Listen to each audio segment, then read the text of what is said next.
আজকে রাজধানী অনেক অন্যরকম একটা রেসিপি হবে। মিষ্টি আলু সচরাচর পাওয়া যায় না এই সৌদি আরব। মিষ্টি আলু ওই যে বড় পান্ডা মার্কেটে নিয়ে এসেছিলাম, মিষ্টি আলু দিয়ে এই যে মাছ পাকাম, মিষ্টি আলু আর পাঙ্গাস মাছ। এই যে হালকা করে জিরা দিয়ে দিলাম, তেলে ভাইজে নেব, মিষ্টি আলু দিয়ে দিতেছি। এই যে আমি ভাইজে এটা উঠাই দিতেছি। এই যে বোনা করার জন্য পেস্ট, শুধু তেল দিয়ে কাঁচা মরিচ দিয়ে বোনা হবে। এই একটু আদা বাটা দিয়ে দিলাম, আদা রসুন পেস্ট, এই একটু হলুদ, মরিচ পাউডার, ধনিয়ার জিরা, মরিচ পাউডার।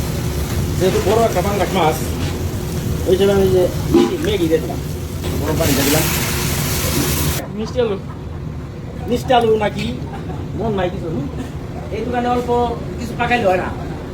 সবাই একই আশায় থাকে যে মুদির একটু পাকাইলে হইলে খামো, মুদির একটু পাকাইলে খামো, এর লেগে বেশি করে পাকা লাগে। আমি চাইছিলাম যে 2 পিস পাকায় আমি 1 লাখ খামো, মানে 2 পিস পাকায় 1 লাখ খাওয়ার কোনো ভাও নাই। সবাই ধরছে, অনেকদিন পরে এখানে আইসো, আমাকে ওই যে মিষ্টি আলু দিয়ে হ্যাঁ পাকায় দাও। এই অন্য ধনে পাতা দিয়ে দেবো, ধনে ভালো করে মাজা চোখা। এই যে আমাদের মাছ ভুনা কমপ্লিট, এখন আমরা খাওয়ার পালাই, ধনে পাতা দিয়ে দিতেছি। সবাই ভালো থাকবেন, সুস্থ থাকবেন।